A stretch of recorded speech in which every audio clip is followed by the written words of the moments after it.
हाय दोस्तों, कैसे हैं आप सब। मैं आशा करती हूँ आप सब ठीक होंगे और मैं भी एकदम से ठीक हूँ। तो मेरा नाम जया है। मैं triple negative breast cancer survivor हूँ पिछले 7 सालों से। तो आज का वीडियो बहुत ही खास होने वाला है। खास इसलिए होने वाला है क्योंकि आज मैं बहुत खुश हूँ, क्योंकि मुझे एज अ कैंसर सर्वाइवर 7 साल कंप्लीट हो चुके हैं। तो देखिए, इससे खुशी की बात कुछ नहीं हो सकती। जब आप एक कैंसर पेशेंट होते हैं, जब आप उस ट्रीटमेंट को झेलते हैं, उस दौरान जब आपको पता होता है ना कि आपके शरीर में इतनी खतरनाक बीमारी है, उस दौरान जब ट्रीटमेंट चल रहा होता है आपको, तो आप सोचते हैं कि क्या मैं ठीक हो पाऊंगी, क्या मैं रिकवर कर पाऊंगी इससे, फिर दोबारा कैंसर के वापस आने के चांसेस कैसे होंगे। मतलब ये ना एक कैंसर पेशेंट ही समझ सकता है कि वो किस किन चीज़ों से गुजरता है ट्रीटमेंट के दौरान या उसके बाद भी, कि किस किस तरह के डर बैठते हैं उसके दिल में कि क्या कभी कैंसर वापस तो नहीं आ जाएगा, या फिर मैं रिकवर कर भी पाऊंगी इन सब चीज़ों से। तो जब ये टाइम आपका जैसे जैसे बीतता जाता है ना कैंसर ट्रीटमेंट के बाद, स्टार्टिंग का 1 साल तो बहुत ही मतलब वो होता है कि आप खौफ में जी रहे होते हैं कि अच्छा, जरा सा भी कुछ लगे कि कहीं कैंसर तो नहीं वापस आ रहा है, ऐसा तो नहीं हो रहा है। लेकिन टचवुड मेरे ये 7 साल बहुत अच्छे से गए हैं। स्टार्टिंग के 3 साल बहुत ऐसा होता है कि क्योंकि रिकरेंस के चांसेस बहुत हाई होते हैं शुरू के 3 साल में। और स्पेशली जैसे मैंने बताया मेरा ट्रिपल नेगेटिव है, तो वो थोड़ा एग्रेसिव टाइप का होता है, तो उसमें खतरा और ज़्यादा रहता है कि कैंसर के वापस आने के। तो फिर 5 साल तक भी लगता है कि नहीं यार, कहीं चांसेस हो।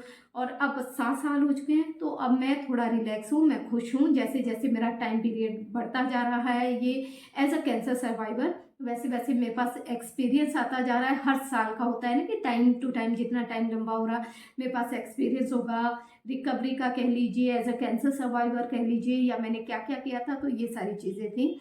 तो मैं बता दूं कि मेरा 2017 दिसंबर में लास्ट में जो मुझे पता चला था कि मुझे ऐसी कुछ दिक्कत है, टेस्ट मेरे 2017 से शुरू हुए थे, लास्ट महीने में दिसंबर से। लेकिन 18 से मेरा ट्रीटमेंट शुरू हुआ था, 2018 में। तो अब 2024 कंप्लीट होने वाला है। तो अब मुझे 7 साल कंप्लीट हो चुके हैं, तो मुझे इस चीज़ की बहुत खुशी है। तो मेरा जो ट्रीटमेंट था ट्रिपल नेगेटिव ब्रेस्ट कैंसर का, उसका प्रोसीजर कुछ ऐसा था कि पहले मेरी सर्जरी हुई थी, और फिर उसके बाद मेरी कीमो हुई थी, उसके बाद मुझे रेडिएशन हुए थे। रेडिएशन से पहले भी मेरी एक सर्जरी हुई थी। 2 तरह के रेडिएशन दिए गए थे मुझे, जिसके लिए कि एक तो जो सबके दिए जाते हैं, जो बाहर से दिए जाते हैं वैसे, एक थोड़े इंटरनल रेडिएशन होते हैं, उसके लिए एक सर्जरी होती है। उसमें 6 या 7 जो नीडल है वो इंस्टॉल की जाती है आपके ब्रेस्ट में, फिर उसके थ्रू आपको रेडिएशन दिए जाते हैं जहाँ पे आपकी जो ट्यूमर हो की जड़ होती है ना, एक्चुअल जो जड़ होती है कैंसर की, वहाँ पे दिए जाते हैं। तो वैसा कुछ किया गया था मेरे साथ। तो ये मेरे ट्रीटमेंट का जो प्रोसीजर था ये था, जिसमें कि आई थिंक 9 से 10 महीने तो मिनिमम लग ही गए थे। तो ये था। और मेरा जो ट्रीटमेंट था वो पीजीआई चंडीगढ़ में हुआ है। वहाँ पे मेरे टेस्ट भी हुए थे और सारी चीज़ें, वैसे शिमला में भी हुए थे मेरे टेस्ट, लेकिन मेरा ट्रीटमेंट पीजीआई में हुआ था। तो ये सारी चीज़ें हैं। और उसके बाद जो है रिकवरी पीरियड कैसा है, अब 7 साल हो चुके हैं। तो अगर मैं इन 7 सालों का एक्सपीरियंस बताऊँ आपको, मेरा बहुत अच्छा था। क्यों? क्योंकि एक तो हो सकता है मे बी जैसे यंग एज में हो जाता है, तो जो ये ट्रिपल नेगेटिव ब्रेस्ट कैंसर है, ये मैक्सिमम जो, अगर आप यंग एज में किसी को पूछ रहे हैं कि उनको ब्रेस्ट कैंसर हुआ है, तो ये 20 से 30% लेडीज आपको ऐसी मिलेगी जिनको ट्रिपल नेगेटिव होगा। ये खासकर यंग एज की महिलाओं में ही होता है। तो ये एग्रेसिव टाइप का होता है, जैसे मैंने बताया। इसके फैलने के मतलब इसकी जो क्षमता है ना शरीर के दूसरे भागों में फैलने की, वो दूसरे ब्रेस्ट कैंसर से ज़्यादा होती है। जैसे ER PR वाले जो ब्रेस्ट कैंसर के जो पेशेंट होते हैं, या HER2 नेगेटिव या पॉजिटिव वाले जो होते हैं, उनसे ज़्यादा जो ट्रिपल नेगेटिव होते हैं, उनके चांसेस ज़्यादा स्प्रेड होने के शरीर के दूसरे हिस्से में थोड़े ज़्यादा होते हैं। तो इसलिए हमें ख्याल भी थोड़ा, वैसे तो हर किसी को रखना चाहिए जो भी कैंसर पेशेंट है। अगर मैं बात करूं रिकवरी पीरियड, हाँ, स्टार्टिंग का जो 1 साल होता है कैंसर ट्रीटमेंट के बाद, वो थोड़ा उसमें थोड़ा होता है। एक तो आपको थोड़ा होता है ना, आप डर में थोड़े जी रहे होते हैं, उसी वक्त आप ट्रीटमेंट से निकले होते हैं, शरीर थोड़ा कमज़ोर होता है। और अगर आप पूछ रहे हैं कि कितना टाइम लगता है, सबका अलग अलग होता है। हो सकता है मेरा जितना लगता हो आपका अलग हो। तो बहुत सारी चीज़ें डिपेंड करती है किस तरह का ट्रीटमेंट दिया गया था आपको, किस स्टेज पे था आपका, और क्या कहते हैं कितनी एज है आपकी, ये चीज़ें भी मैटर करती है। अगर मैं बात करूं, जब मेरा कैंसर का ट्रीटमेंट खत्म हुआ था, यस ऑफ कोर्स मुझे सबसे ज़्यादा दिक्कत रेडिएशन के दौरान, मैं खाना नहीं खा पा रही थी। 10 से 12 दिन मैं खाना नहीं खा पाई थी। तो उस दौरान मुझे बहुत वीकनेस हो गई थी, बहुत वीकनेस। मुझे ऐसा लगता था चलने में कि मैं चक्कर खा के गिर ना पाऊँ। वो ट्रीटमेंट की वजह से नहीं, क्योंकि मैं खाना नहीं खा पा रही थी, मेरा गला इतना सेंसिटिव, इतना बंद हो गया था एकदम से अंदर से, जो रेडिएशन के साइड इफ़ेक्ट होते हैं, तो उस वजह से मैं खाना नहीं खा पाई थी उस वजह से। बाकी अगर ऐसे में कहूँ कि कितना टाइम लगा, 2 से 4 महीने में वैसे तो आप नॉर्मल हो जाती हैं। क्यों? क्योंकि आपको पता है कि कीमो के साइड इफ़ेक्ट, आपके बाल झड़ जाएँगे, पूरे शरीर के बाल झड़ जाएँगे, आपके नाखून काले पड़ जाएँगे। जैसे कीमो दी जाती है हमें, जब उसमें हमारे कैंसर सेल्स मारे जाते हैं, तो उसमें हमारे जो अच्छे वाले सेल्स होते हैं हमारे शरीर में, वो भी ख़त्म कर दिए जाते हैं। मतलब कीमो हर तरह के सेल्स जो होते हैं, तेज़ी से बढ़ने वाले जो भी सेल्स होते हैं, उनको नष्ट कर देती है। तो उनको दोबारा से रीग्रो होने में टाइम लगता है, और हमें हमारे शरीर को रिकवर करने में टाइम लगता है।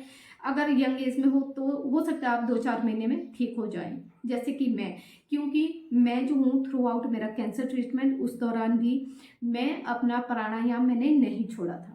मैं जूस, घर के बने जूस, जैसे कि मैंने बताया कि मैं गाजर, चुकंदर, अदरक, उसमें हल्दी, ये सारे जूस घर पे फ्रेश बनाती थी, फ्रेश पीती थी। 1 गिलास मैं इसका लेती थी, साथ में मैं व्हीट ग्रास जूस, जो कि गेहूँ के जुबारे होते हैं, वो भी हमारे यहीं पे मैंने खुद उगाए थे, तो वो भी मैं डेली फ्रेश बना के वो भी मैं लेती थी। मैं सैलेड बहुत ज़्यादा खाती थी। बाहर का खाना तो मतलब भूल जाइए, अगर आप कैंसर ट्रीटमेंट पेशेंट हैं तो आप भूल ही जाइए। रिकवरी पीरियड में भी ये बाहर का अनहेल्दी खाना छोड़ दीजिए कुछ टाइम के लिए। तो एटलीस्ट कुछ लोग होते हैं ना कि मैं नहीं छोड़ सकती, अगर ज़िंदा रहना है तो आपको ये फास्ट फूड बिल्कुल छोड़ दीजिए, मीठा खाना बिल्कुल छोड़ दीजिए, और मैदा वैदा ये सारी चीज़ें, घर का बना खाना खाइए, फ्रेश खाइए, सब्जियां ज़्यादा खाइए, वेजिटेबल पे ज़्यादा ध्यान दीजिए, सैलेड पे ज़्यादा ध्यान दीजिए, पानी ज़्यादा पीजिए, अपने आप को हाइड्रेट रखिए। इन सारी चीज़ों का ख्याल रखना, साथ में एक्सरसाइज, प्राणायाम। मैं आपको बता रही हूँ, जब मेरा कैंसर का ट्रीटमेंट चल रहा था उस दौरान भी मैं प्राणायाम करती थी, और कैंसर ट्रीटमेंट के दौरान आज तक मैं प्राणायाम करती हूँ। उसमें अनुलोम विलोम कर सकते हैं, कपालभाति कर सकते हैं। देखिए, जो कैंसर के पेशेंट हैं वो लोग ध्यान से सुन लीजिए, आपके शरीर में जितनी ज़्यादा ऑक्सीजन की मात्रा होगी, उतने अच्छे से कैंसर का ट्रीटमेंट, उतने अच्छे से कीमो आप पे असर करेगी, उतने अच्छे से आपका रिकवरी हो पाएगी। तो ये आप किसी से भी पूछ लीजिए, हर पेशेंट से, मेन जो हमारे शरीर में है वो ऑक्सीजन लेवल, वो जितना हाई रहेगा उतनी बीमारियां आपके शरीर में कम होगी। तो ये कोशिश कीजिए, प्राणायाम कीजिए, या वॉक कर सकते हैं, जो भी करना, जो भी आपको बेस्ट लगता है वो कीजिए। आप ये कीजिए कि और कुछ नहीं कर सकते, ब्रीदिंग एक्सरसाइज कर लीजिए, लंबी गहरी सांसें लीजिए, थोड़ी देर होल्ड कीजिए, फिर उसके बाद उसे बाहर छोड़िए। तो ये भी आप कर सकते हैं, और कुछ नहीं कर सकते तो मैं ये थ्रू आउट अपने कैंसर ट्रीटमेंट के दौरान, जब मुझे कीमो लग रही थी, मैं मानती हूँ स्टार्टिंग के 5 से 6 दिन बहुत ख़राब जाते हैं, मैं कुछ नहीं कर सकती थी, तो मैं बेड पे बैठ के 10 से 15 मिनट वो भी कर लेती थी, जितना सा मुझसे होता था। और उसके बाद 5-6 दिन बहुत ख़राब जाते हैं, उसके बाद 10 से 15 दिन बहुत आराम से जाते हैं हमारे, फिर वो उसमें हम थोड़ा नॉर्मल हो जाते हैं। हमारा जो टेस्ट बर्ड जो होता है, जो हमारा टेस्ट चला जाता है, 1 हफ्ते के बाद वो भी धीरे धीरे वापस आना शुरू हो जाता है। मैं जानती हूँ कीमो के बहुत सारे साइड इफ़ेक्ट होते हैं, सब सेम उस तरह से हैंडल नहीं कर पाती, लेकिन कोशिश कीजिए। और अगर तो कैंसर सर्वाइवर है, आपका ट्रीटमेंट अभी अभी ख़त्म हुआ, तब तो आपको और ख्याल रखना चाहिए। अपनी डाइट का ख्याल रखिए, अपने एक्सरसाइज का ख्याल रखिए, सोने उठने का एक टाइम बनाइए कि आपको मॉर्निंग में तो जल्दी उठना है ही, और नहीं कुछ कर सकते तो वॉक पे जाइए, फ्रेश हवा, फ्रेश जो है ऑक्सीजन लीजिए, इन सारी चीज़ों का ख्याल रखना है। और उससे भी इम्पॉर्टेंट ये है कि डॉक्टर ने जब जब आपको चेकअप के लिए बुलाया है, आपको चेकअप के लिए ज़रूर जाना है।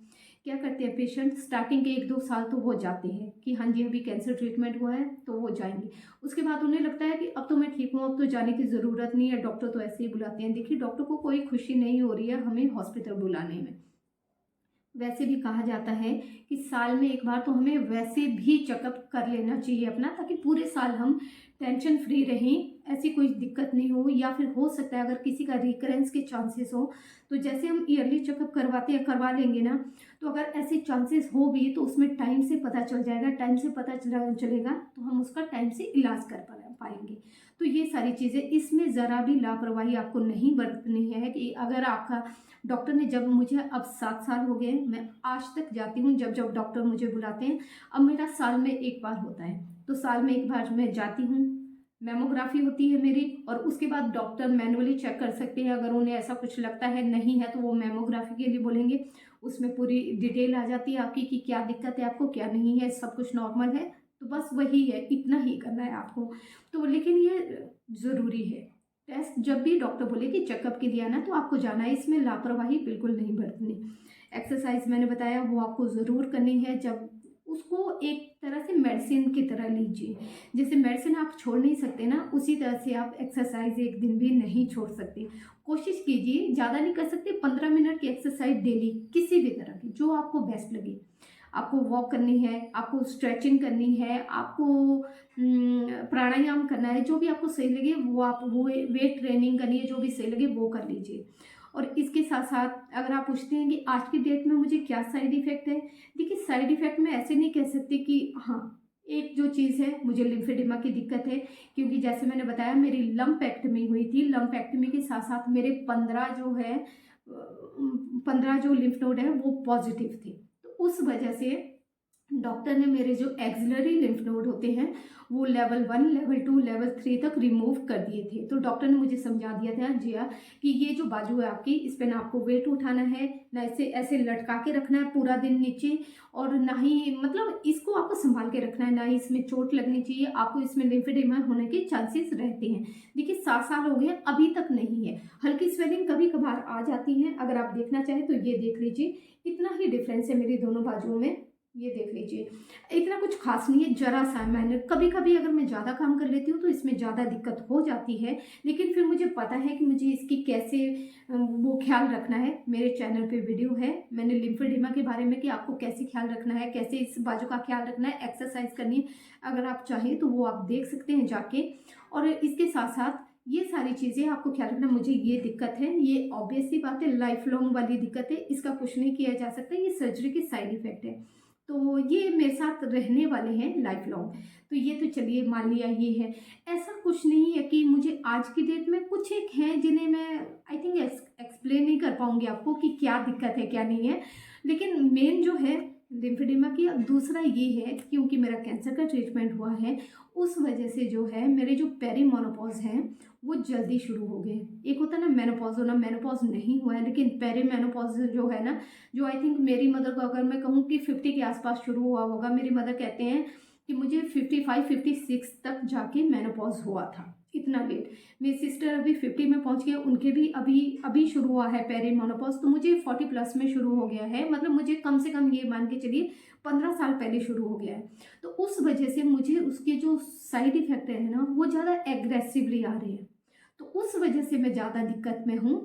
तो ये जो पेरीमेनोपॉज का जो टाइम है ये कैंसर ट्रीटमेंट की वजह से मेरी लाइफ में जल्दी शुरू हो गया है। उस वजह से होता है ना आपको चिड़चिड़ापन होना, गुस्सा होना, या बॉडी में पेन होना, या कहीं भी, तो उस वजह से अगर मैं स्ट्रेचिंग करती हूँ, मैं एक्सरसाइज करती हूँ, तो मैं एकदम फिट रहती हूँ। नहीं तो क्या होता है, कभी आपको घुटने में दर्द, कभी आपको जॉइंट्स में पेन होना, कभी आपको वैसे ही चिड़चिड़ापन होना, तो ये सारी दिक्कतें रहती हैं। तो इन सब चीज़ों को अवॉइड करने के लिए, ये सारी चीज़ें ना हो, तो उन सब चीज़ों के लिए मैं एक्सरसाइज करती हूँ। जब मैं एक्सरसाइज करती हूँ, स्पेशली अगर कोई भी लेडी आजकल जिनका ये पेरीमेनोपॉज चल रहा है, तो उनसे मैं ये कहना चाहती हूँ कि स्ट्रेचिंग ज़रूर कीजिए, 10 मिनट की स्ट्रेचिंग कीजिए, शरीर के साथ थोड़ी एक्सरसाइज, शरीर को थोड़ा खुलने का मौका दीजिए, तो आप खुद फील करेंगे कि आप बहुत हल्का फील करते हैं, आप बहुत हेल्दी फील करते हैं। साथ में एक्सरसाइज, साथ में अपनी डाइट का ख्याल रखिए। तो यही सारी कुछ एक चीज़ें हैं जिन चीज़ों का आपको ख्याल रखना है। बाकी मैं आज की डेट में स्वस्थ हूँ, मुझे ऐसी कोई दिक्कत नहीं है कि जो आप कह सके कि एज अ कैंसर सर्वाइवर, नहीं मुझे ऐसी दिक्कत नहीं है, और ऐसे कुछ खास एक सिम्टम भी नहीं है। हिट वगैरह है तो मे बी ये पेरीमेनोपॉज की वजह से है, हिट मुझे है, सेंसिटिव स्किन बहुत सेंसिटिव होगी, ये इशू मुझे ज़रूर है, स्किन से रिलेटेड इशू कि स्किन बहुत ज़्यादा सेंसिटिव हो गई है, थोड़ी भी धूप में जाओ तो रेड पड़ जाती है एकदम से, या एलर्जी टाइप हो जाती है, ऐसा कुछ दिक्कतें हो रही है। बाकी ऐसा कुछ खास नहीं है कि मुझे दिक्कत है। 7 साल के बाद मैं एकदम फिट हूँ, मैं एकदम फाइन हूँ, मैं हेल्दी हूँ, एनर्जेटिक हूँ, सब कुछ ठीक है। और बाकी नेक्स्ट मंथ मुझे चेकअप के लिए भी जाना है, बाकी जो अंदर की बात है वो तब पता चलेगी, लेकिन मैं अच्छा फील कर रही हूँ, मैं हेल्दी फील कर रही हूँ, तो मेरे लिए सब कुछ ठीक है। तो अगर आपको मेरा ये वीडियो पसंद आया हो तो प्लीज़ मेरे वीडियो को लाइक कीजिए, कमेंट कीजिए, और मेरे वीडियो को शेयर कीजिए, और मेरे चैनल को सब्सक्राइब करना बिल्कुल मत भूलिए। Thank you so much.